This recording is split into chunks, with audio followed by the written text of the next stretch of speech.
Hello and welcome to our program. We are so fortunate to have the ETHS Medical Advisory Group joining us for an information session on the COVID-19 vaccine. My name is Takumi Iseda. I'm the Director of Communications here at ETHS, and I'd like to ask our advisory members to introduce themselves with Dr. Marcus Campbell, our Principal and Assistant Superintendent. Marcus. Thank you, Takumi. And I'm not a medical doctor. I'm a principal. So hello, everyone. Welcome for joining us tonight. Marcus Campbell, Assistant Superintendent and Principal here at ETHS. And I'm just delighted that we would have our medical advisory group joining us this evening to answer some questions about vaccines and so many other things related to the topic. So thank you all for joining us. And thank you to our doctors for doing this for not just for ETHS, but for our community. Hi there. This is Amy Crow. I'm a pediatrician and parent of two ETHS grads. Well, one's graduating this weekend. And I work at Evanston Hospital as a hospital doctor, as well as I'm the medical director at the Evanston High School School-Based Health Center. Some families might also know me because I used to work at Erie Family Health in Evanston. My name is Leslie Caldarelli. In Evanston, I go by Grant Chalik. I am a neonatologist in Chicago and at Lurie Children's Hospital and Prentice Women's Hospital, where I am also the medical director of our NICU. I am a 1987 ETHS grad, and I have one child who's a grad last year, and then a current junior and an incoming freshman. Parul, you're up next. Hi, my name is Parul Gupta, and I am an obstetrician gynecologist at Northwestern University downtown. I am also a parent of a current junior at ETHS and a daughter who graduated in 2019. Their last name is Harder, so you may recognize my name from that. And I'm happy to help serve on the committee to answer questions related to concerns about future fertility and all kinds of interesting things that. Good evening, everyone. My name is Sharon Robinson. I am a pediatrician with North Shore University Health System. I also serve as a physician director of primary care at North Shore. My connection to the ETHS is right now my daughter, who is a finishing junior, and starting in the fall, I will have a freshman joining her at ETHS as well. So very excited to be here with you all this evening and looking forward to the discussion. And I'm David Soglin. I'm the Chief Medical Officer at La Rabida Children's Hospital on the south side of Chicago. I am also on the Illinois chapter of the American Academy of Pediatrics School COVID Reopening Task Force. And an ETHS alumni, a little before Leslie, just a little, and the parent of 4 alums of ETHS. So I'm pleased to be here as well. Great. Thank you all so much for joining us. Before we get into our discussion, I would just like to ask Dr. Campbell to give just a very brief overview of the Medical Advisory Group, its purpose, how the group was formed, and just about the partnership in general. Thanks, Takumi. Happy to do that. We formed our Medical Advisory Group in thinking about how we could reopen safely during the hybrid. And I reached out to some friends, and it's Sharon Robinson, and Sharon reached out to a few friends, and we've been having regular meetings. And I thought that this time would only go for a short amount of, we have a set group, but there was so much to talk about. There's so much that's coming up and so much that we would wanted to know as an administrative team, so much our teachers want to know, our staff. And so they've been so kind to continue to guide us and to just discuss various items, testing, ventilation, you name it. We've had a lot of discussion. And so the purpose of the group is to continue to help us to have a safe operation here at ETHS. We're not public health officials, we're educators, we're not doctors, we're teachers, former teachers, and, counselors and social workers and all of that. And so, but we've been very appreciative of the guidance and the counsel, the information that we've been able to receive from our medical team here.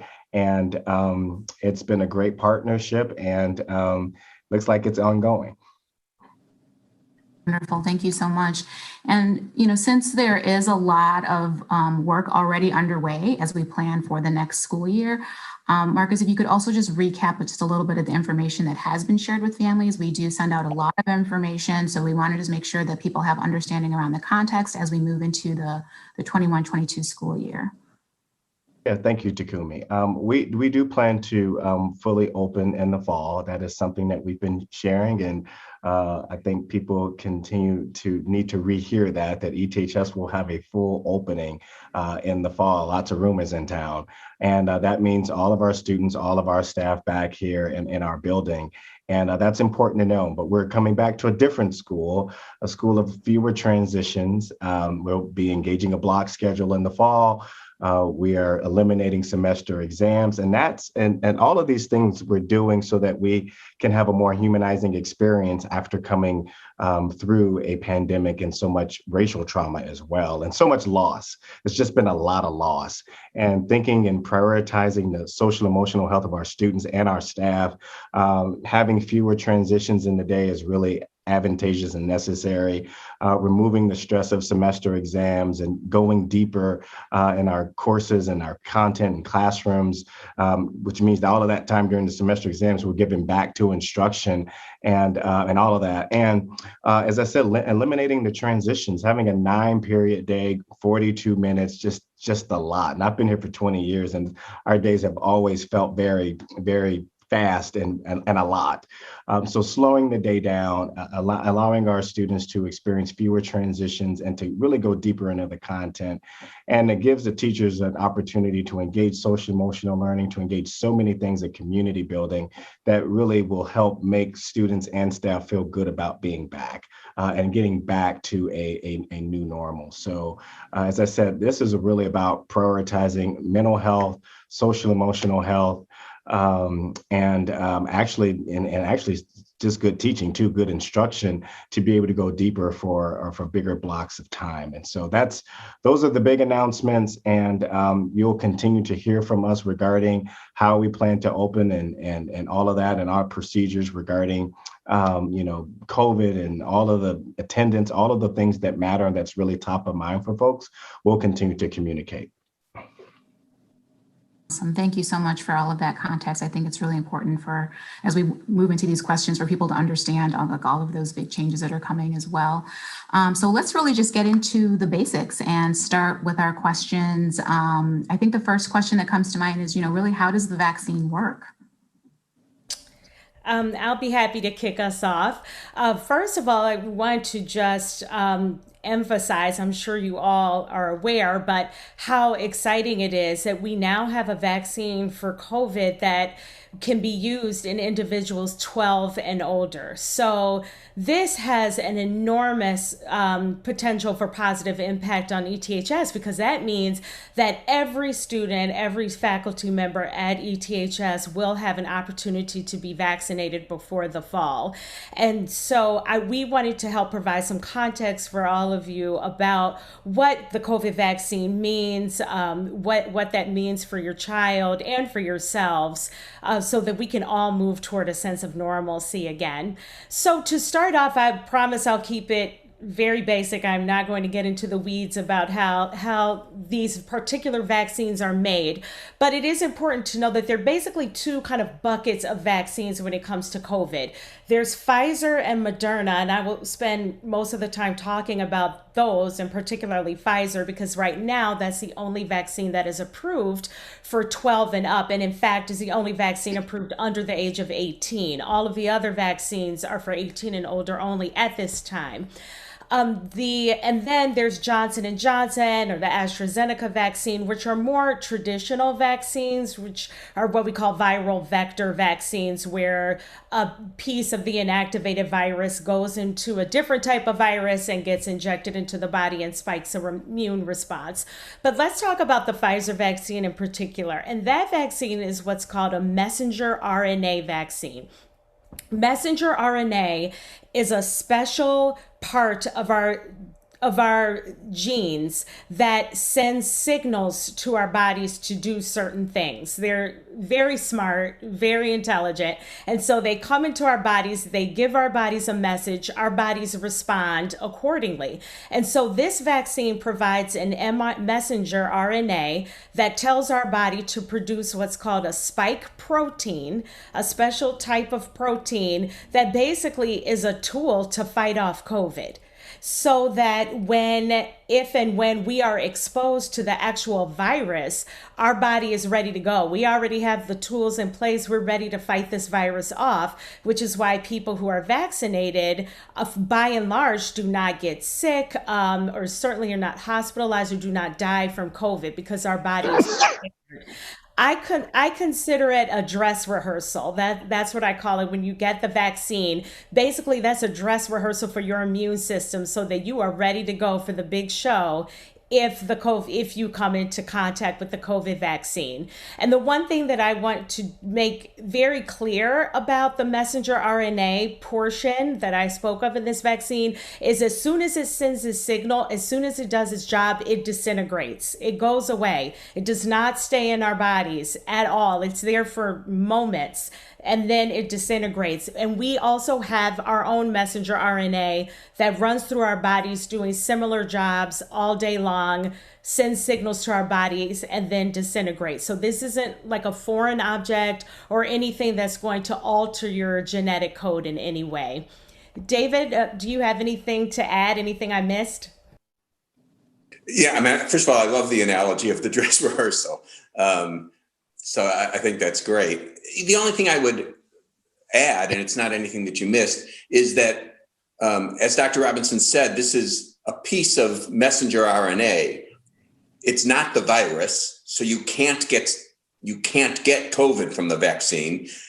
Some vaccines are weakened or killed viruses. This is not. This is a piece of messenger RNA that teaches your body to build a protein that then causes that antibody reaction that Dr. Robinson was talking about. So I think that's all I would reiterate, is it cannot get incorporated into anyone's genetic code, and it's not a part of the virus. It's not the virus, so it cannot cause COVID. Those are the only things that I would add. Great, thank you so much. So related to that, for parents who have children ages 12 and up, how do you think they should approach the conversation and the decision about whether their children should get vaccinated? I would highly encourage parents who have any questions at all to reach out to your pediatrician or your primary care provider in order to ask all of your questions. We are more than ready to help talk you through this process and this decision making. I will tell you from my perspective, I am a general pediatrician in the Evanston area.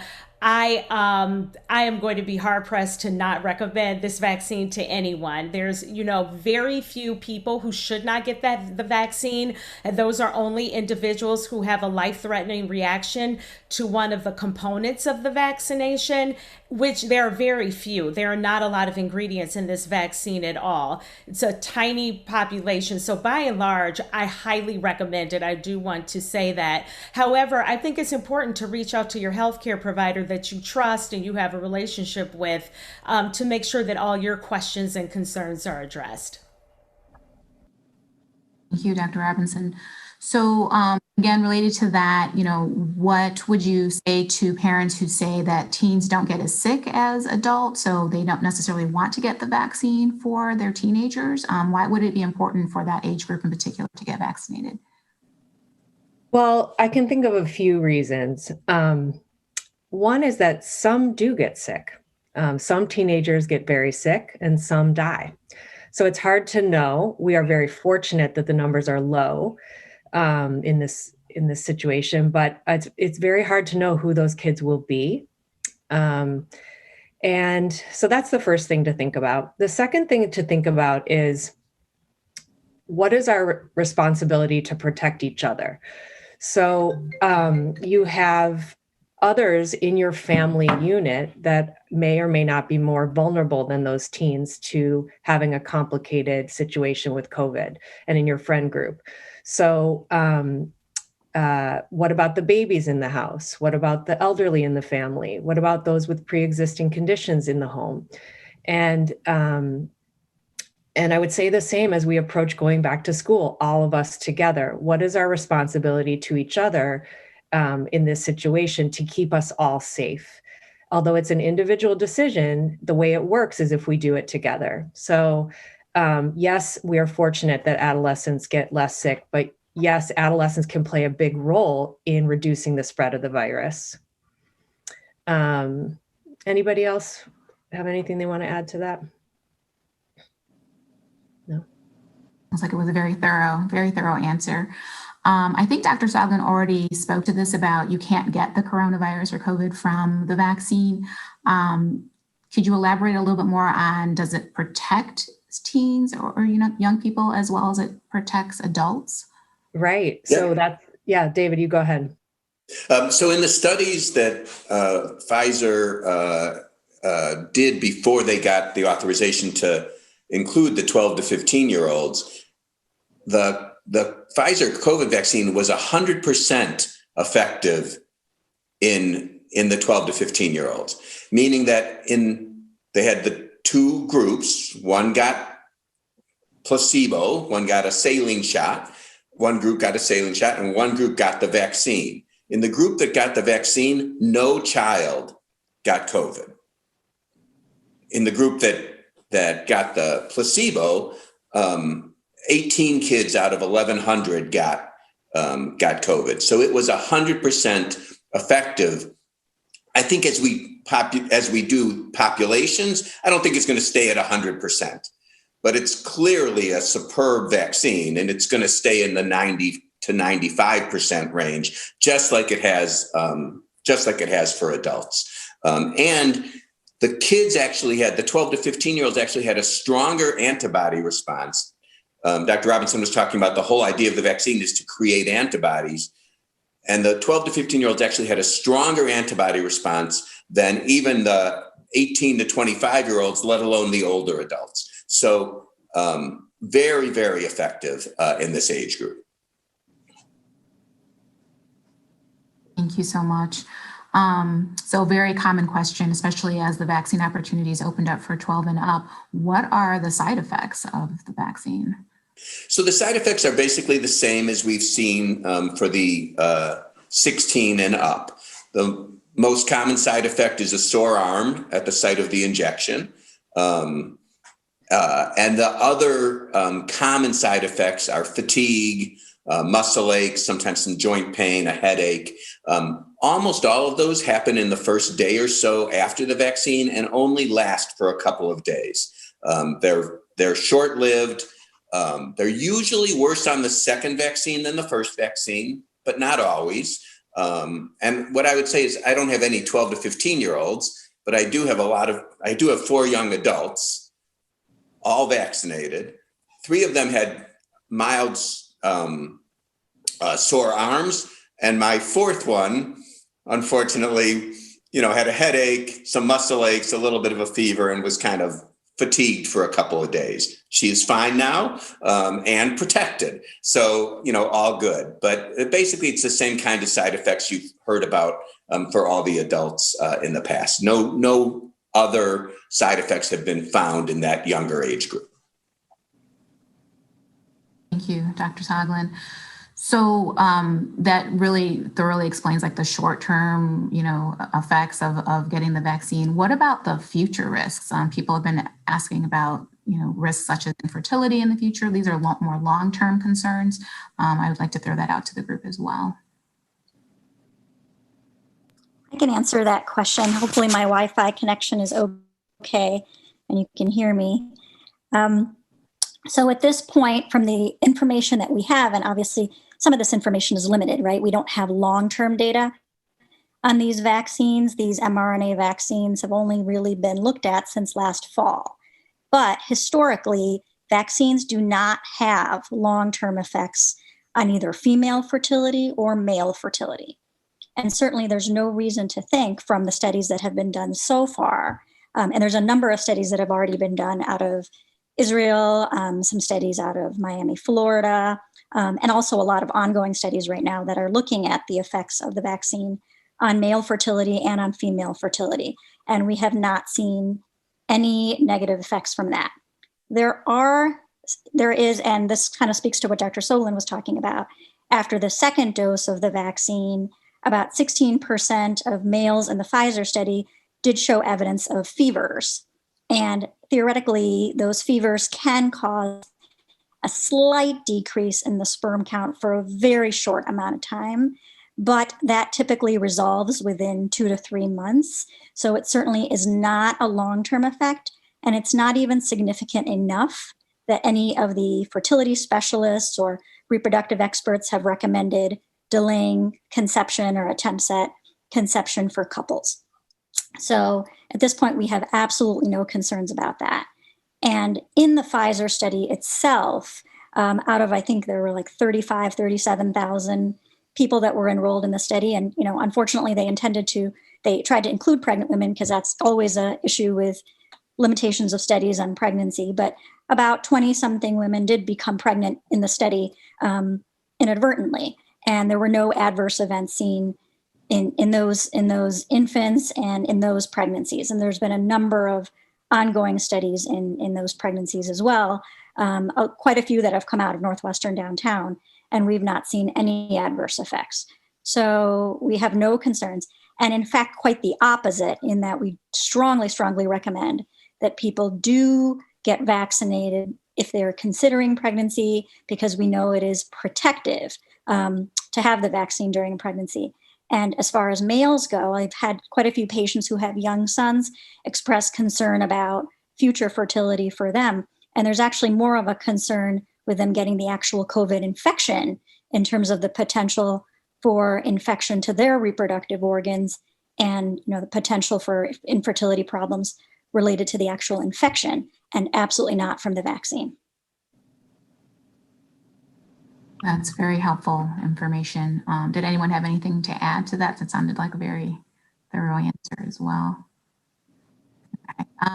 So, given all of that context, and that was really helpful, what would you say to a family that's maybe taking the wait and see approach, like maybe not, getting the vaccine for their younger children right away? What is the approach or the advice around the wait and see perspective? When I was provided the gift of being able to receive the COVID vaccine, this was very early. I actually was fortunate enough to receive the vaccine 2 days after it was released, after Pfizer was authorized. So I was one of the first people in the United States to receive this vaccine. And people would ask me that, why would you do that so soon? Don't you want to wait and see? And I told them, for 9 months, I have been living in fear of this virus. I've been playing cat and mouse with COVID for 9 months, and I'm exhausted. I'm exhausted about I'm tired of being afraid. I'm tired of being afraid of getting COVID. I'm tired of being afraid of bringing COVID home to my family. I'm tired of being afraid of spreading COVID to my patients inadvertently. I can't live like this anymore. And I said, I had 2 ways out of this. I'm going to get COVID or I'm going to get the vaccine. I'm taking my chances with the vaccine. And when the opportunity presented itself for my now 17-year-old to get the vaccine, we did everything we could to make sure that she got vaccinated as quickly as possible. My 14-year-old daughter has already gotten her first dose of her vaccine. We look forward to being a healthy and safe, fully vaccinated home. So I know what COVID can do. I know what COVID can do to individuals, unfortunately, and families and households and communities, and especially my community, speaking as a Black woman. And this virus has decimated us. And this vaccine is our ticket out. It is our way out of here, our ticket to freedom for all of us to return to that normalcy we so desperately need. As Dr. Campbell so eloquently stated, the toll that the pandemic has taken on the socio-emotional health of all of us, and especially our children. it is just something we never anticipated. And so to be able to have a vaccine and to be able to allow our children to get together again and be around each other and be in school, be at birthday parties, at football games, together again and in a safe manner is so important and so critical. So there's just no choice in my mind. It's 100% the vaccine for me. Thank you so much for that very personal perspective. As a woman of color, I can really appreciate what you've said, and as a parent as well. I think the next question, that's on the horizon for folks is, what about the younger group? Like, we've seen the 16 and up, now the 12 and up. Can anyone speak to the 12 and under group about being vaccinated? I can answer that. Both Moderna and Pfizer are currently conducting studies for children that are younger than 12 in both safety and efficacy. They're looking at the dose that's being used right now and also smaller doses for those children. The timeline for completion is probably early fall. And that'll be these initial studies for safety and how effective the vaccine is. And then it will go through the same process that the other vaccines that for other age groups have, that requiring FDA approval and then CDC recommendations. So we're probably looking at best estimates the fall for children less than 12. Great. That sounds like very short time, right around the corner, really. So that's great news. Thank you for sharing that. So we've shared a lot of information. You all have shared a lot of information in this session. Where can people, if people still have questions, which I think many people are still trying to make those decisions for their families, very, very carefully, of course. So where could they go for more information if they need more? I can answer that. So, certainly in this age of social media and fake news and false news, it is very difficult to kind of enter a few little phrases, what is the COVID vaccine into Google and not know if what's going to pop up is reliable or not. So the websites that I tend to recommend to people include certainly number one, the CDC. So cdc.gov, even though the CDC has changed some of their guidelines over time, they still certainly base their guidelines on actual research and thoughtful intent. So that's where I typically would start. The second one is the American Academy of Pediatrics has a phenomenal website called healthychildren.org. And it's great. As a non-pediatrician, as an obstetrician gynecologist, I look to that website for advice for my own children and for my patients' children. And I find that it's very comprehensive, very up to date. And it helps to look at it even before I call and contact my own pediatrician with questions. In addition to that, there's certainly other various academic societies that have lots of information. The American College of OBGYN has specific information. The NIH has specific information. For those people who really want to get into the weeds and look at the various studies, you can go to the NIH site and look up PubMed and search just about anything, and you can see all of the detailed statistics you want. But I would say probably cdc.gov to start and healthychildren.org as the second one. Great. Those sound like really wonderful resources. Does anyone have anything to add on that? That was a really robust list. That sounds great. So for those, the only thing I would add is what Dr. Robinson started with, which is your children's pediatrician or family practitioner, because everybody in medicine has been immersed in this for a year, over a year now. And they can be a really reliable source of up-to-date information. So sometimes I absolutely agree that those websites are great websites, but sometimes they're hard to navigate or hard to interpret what this means for my life. And so I would just reiterate how Dr. Robinson started, which is, call your doctor and ask them as well. And I would add, if you don't currently have a doctor or have a trusted doctor, we have this incredible resource at our high school. So we have a full medical clinic that we're partnered with North Shore. It's free. And you can call there and just talk to somebody. So The number is 847-424-7265. So that's a place to just call if you don't have someone to talk to, or you don't want to navigate all the websites. Yeah, thank you for mentioning that. It's such a great resource, right, at the school. So I hope as many families as possible can take advantage of that.